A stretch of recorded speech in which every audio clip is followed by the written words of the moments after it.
இந்தியாவில் மற்ற நாடுகளில் இருக்கிறவங்க இல்லாத மாதிரி இந்தியாவில் வந்து திருநங்கைகளை ஒரு தெய்வம்.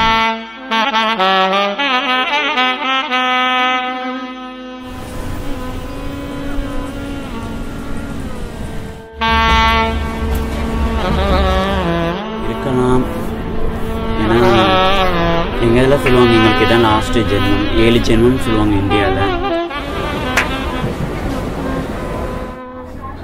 ஆப்ரேஷன் பண்ண போகிறதுக்கு எப்படின்னா எங்களோட மாத்தா பண்ணாங்க பார்த்தீங்களா, காளி மாத்தா தன்னோட தம்பியோட ஆண் குறிய வாளால் வெட்டி எடுக்கிறது.